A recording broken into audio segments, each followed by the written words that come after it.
before this completely falls out of my head, I was watching a review of Tom Clancy's The Division 2, and the video creator, the reviewer, was talking about the three things that are important for looter shooters, which is looting, shooting, and co-op. And it didn't take me very long to have a rather strong opinion on why that is incomplete. The additional two things that I can talk about are, number one is, in terms of loot, it isn't the fact that things are dropping. It's that that there is variety being introduced, that each weapon will have its own unique set of properties. And I don't mean the standard things like you take a shotgun and shotguns have a problem of range and firing speed, number of shells that you've got before you have to reload, the range of the weapon, obviously if there's any like knockback and how much damage it does. And that's just for one weapon. So part of the interest in a lot of these games is going to be the variety of gear as well as all the different traits of it. And it can get more complex when you're talking about elemental damage types.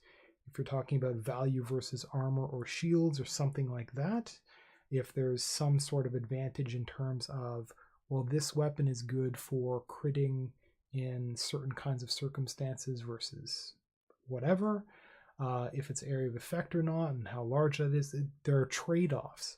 And the discovery of all these trade-offs, the trying of new guns. So it's not just a new thing dropped, and it's not just like the power scale of better things drop the more you play. It's the variety of stuff and figuring it out. And part of that isn't just in weapons. It's in discovering and unlocking the talent trees associated with your character. This is why like superhero games and science fiction games and stuff like that have these power trees that involve you learning new things, learning new cooldowns and modifying them in different ways so they react in different ways, they work in different ways in different circumstances, etc. And it lets a player get involved in experimenting with all kinds of stuff, including things that pull them out of their not exactly comfort zone, but a certain player plays a certain way with their starting gear, or as they go up in level, as they go through a campaign, as they play more of the game, they get access to more and more guns. It's not necessarily that there are restrictions, but there are restrictions. And especially approaching endgame when there's something like crafting, they get access to all this stuff, they explore all this stuff, and it brings them the possibility of trying new stuff out. And as soon as you do that and you have talent trees and you have sort of skills for your character and stuff like that, and you restrict it to loadouts, things like this, then there is an element of character development, of the player being in the tactical mindset of crafting a particular kind of character that they're controlling. And the other is style, it's art, it's transmogrification, it's cosmetics, it's the appearance and the kind of like the non-mechanics customization of a character. And it involves, what kind of hat and sunglasses and stuff like this. And it can seem very trivial, especially to people that are highly interested in the loot concept, where it's the strategy and the tactics and the circumstances of discovering and trying new stuff. There's the other side of that, which is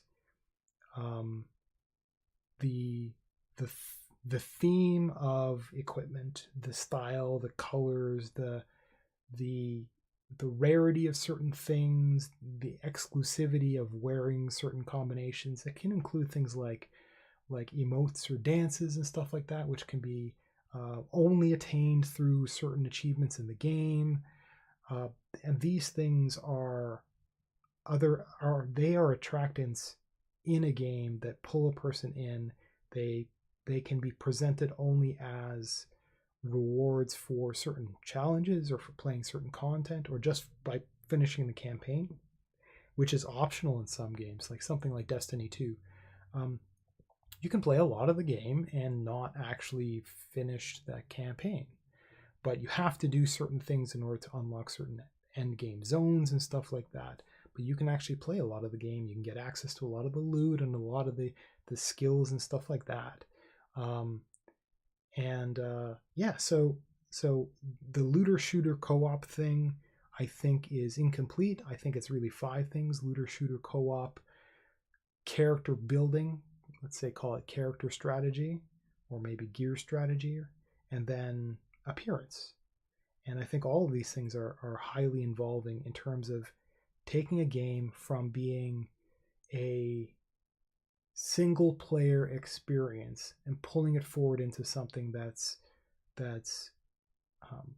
massively multiplayer, that's team based, that's cooperative, that involves a person going out in the world and interacting with other people. So crafting for gear, or pulling together a team to go after difficult challenges, or showing off a certain appearance or a certain style of some sort, like a dance.